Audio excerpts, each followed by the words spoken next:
खबर है यूपी के फतेहपुर की, जहां पे भाई साहब एक नहीं दो नहीं तीन हत्याएं एक साथ में होती हैं। चलिए पूरी घटना को बताते हैं, आखिरकार क्यों होती है ये घटना कि एक बार में 3 लोगों को जान मार दी जाती है, गोली मार के हत्या कर दी जाती है। चलिए पूरी कहानी बताते हैं। इसके पहले अगर आप लोग हमारे YouTube चैनल पर नए हैं, चैनल को सब्सक्राइब कर लीजिए। चलिए पूरी घटना को विस्तार से बता देते हैं।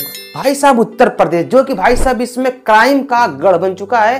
रोज कहीं न कहीं किसी न किसी प्रकार से क्राइम को अंजाम दिया जा रहा है, चाहे वो लड़की का रेप या मर्डर हो जाए, या चाहे पत्नी पति को मार दे, या पति पत्नी को मार दे, या भाई किसी और को मार दे, या मतलब मिला जुला के भाई साहब किसी न किसी प्रकार से आए दिन रोज खतरनाक जो क्राइम हो रहा है। इसी बीच में भाई साहब उत्तर प्रदेश के फतेहपुर की ये घटना सामने आती है, जहां पे भाई साहब एक छोटा सा मैटर को लेके एक ही परिवार के 3 सदस्यों को भाई साहब लाइसेंसी रिवॉल्वर से गोली मारकर हत्या कर दी जाती है। चलिए हम आपको बताते हैं आखिरकार ये मैटर क्या था, ये माजरा क्या था कि गोली मारनी पड़ी।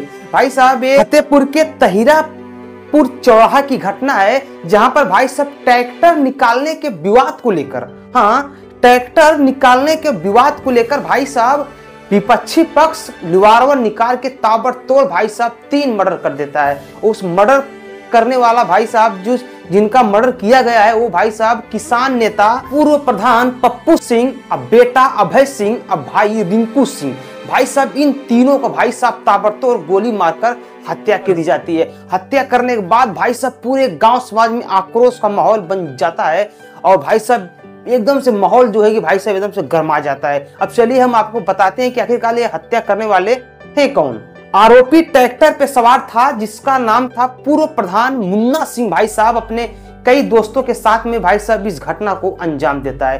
भाई साहब इसके बाद वहां पे भाई साहब माहौल एकदम से तनातनी, एकदम से भाई साहब माहौल गर्मा जाता है। इसके बाद भाई साहब एक घटना का खबर जो है कि प्रशासन को लगती है। प्रशासन भाई साहब अपने दल बल के साथ पहुंचती है और अपने ऊंचे आला अधिकारी के साथ पहुंचती है, और इस घटना को भाई साहब देखती है और इसकी छानबीन करना स्टार्ट कर देती है। भाई साहब इसी बीच में गांव वाले पूरा आक्रोश में आ जाते हैं, और सबकी यही मांग होती है कि जो आरोपी है उनको गिरफ्तार कीजिए और उनको कड़ी से कड़ी सजा दीजिए। भाई साहब प्रशासन जो है इस चीज में लग गया है, आरोपियों को गिरफ्तार करके अपना भाई जो काम हो तो करेगा। लेकिन भाई साहब बहुत ही दुख के साथ कहना पड़ रहा है, भाई साहब उत्तर प्रदेश में पिछले 1 महीना से ऐसा कोई दिन नहीं हो कि ये भाई साहब जहां इस प्रकार की नौबत ना आ जाए।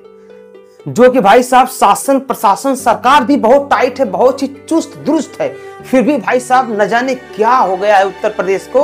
भाई साहब रोज इस प्रकार की भाई साहब घटना सामने आ ही जाती है। जैसा कि आप लोगों ने भी कल परसों एक मामला देखा है बनारस में, जो कि भाई साहब आज तक के जीवन की सबसे बड़ी घटना होती है।